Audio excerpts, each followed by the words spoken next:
Jill Reggae. Hi everyone on #CDC Whistleblower. I am here with Jill Reggae, and she just walked up to me in the hall, and just go through that because I was really surprised.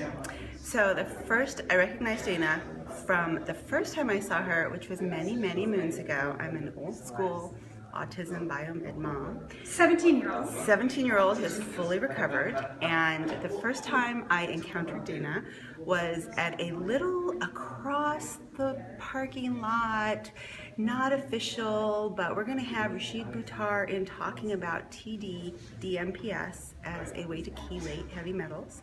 And it was a DAN conference, I believe in Southern California. In LA, and my husband and I went, and I saw Dana and I heard Dr. Buttar talk about this stuff, and we had started to do oral chelation with our son, and we could not get this stuff in him. So the idea of a transdermal chelator was genius. A godsend. It was a godsend, and it worked. And we used Dr. Buttar's formula of the TD DMPS for over a year. Okay. And it took my son several years to recover from autism, but chelation was absolutely a building block for his recovery. And just really quickly, that was a DAN conference. It was a DAN conference in the dark 12 ages. years ago. 12 years ago. God, my And son is 17. They were not going to let Dr. Buttar speak. No. They were just going to let him be in a thinking tank.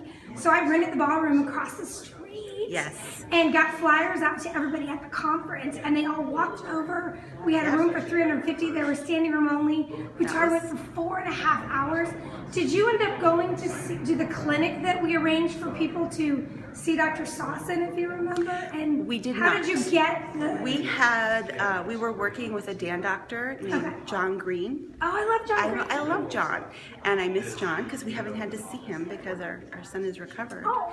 And So you're up in Oregon? He's up in Oregon. I live in the Bay Area. Oh, wow. And I would travel because there weren't physicians when we started.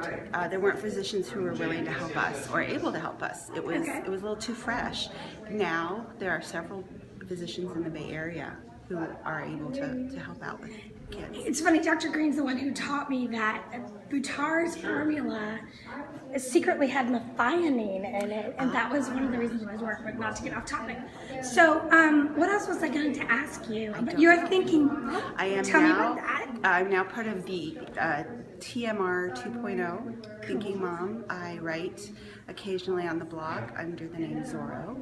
Cool. I have my own blog called recoveryroad.com. I have a 17-year-old who has recovered completely from autism, and then we have 2 other little guys that we adopted later, and one has what I call everything but autism: epilepsy, ADD, attention issues, learning issues, and then the littlest guy has pretty classic ADHD. And then me and my sister and my mom, we all have chronic fatigue and fibromyalgia. So we have a lot of stuff that we're working on, and I use both those blogs as ways to talk about what we learned. Because And you probably found that the same stuff that worked for your son tends to work for everyone. absolutely, it's all connected. And then I heard you're coming to Autism One this year. I will be at Autism One. I will be at the Thinking Moms Lounge, Thrive Lounge, and I'm actually getting attenuated for Reiki this next Sunday so that I can help out with the Reiki session. Is that Tammy Duncan? With Tammy Duncan. Oh, yes. Tammy. She's not doing the attenuation for me, the tuning this weekend, but she will be in the lounge offering Reiki for moms. Tammy Duncan's one of my faves from way back. She's been to many of my summits. So there's a lot of information. I know some people hear me doing this crazy stuff on CDC Whistleblower, and it's just this big dark hole of history. So there's some of my history. Come meet us at Autism One this year. We're doing a full day for Thrive. That's Thrive with 3 eyes. And we will see you there, and we will see you at the Thinking Moms Revolution Day, which is all day Thursday. Thanks.